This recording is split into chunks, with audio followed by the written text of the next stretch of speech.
In today's video, I'm going to teach you how to find LinkedIn username / LinkedIn ID. By the end, you'll know exactly where to see your LinkedIn handle in your browser, how to personalize it, and how to share it professionally. Start by opening your preferred web browser and heading to the official LinkedIn website.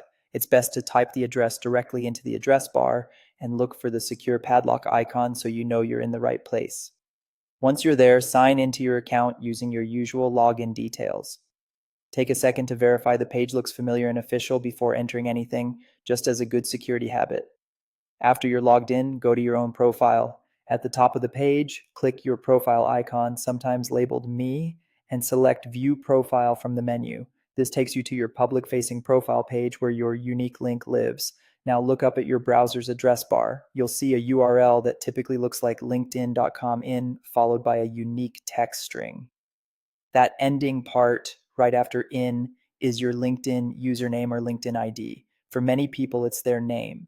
But if your name was already taken when you created your account, it might include numbers or hyphens. This is the identifier people can use to find your public profile quickly. If you want to customize this, look to the right side of your profile page and click Edit Public Profile and URL. A new panel opens showing your current public profile URL. Click the pencil icon next to it to edit. Choose a clean professional username, usually your first and last name, or a simple variation. LinkedIn typically supports letters, numbers, and hyphens without spaces or special characters. If your first choice isn't available, try adding a middle initial or a profession related term in a simple, readable way. When you're happy, click Save. Your new LinkedIn ID will update, and in most cases, the change is immediate. If the page still shows the old link, refresh and check again.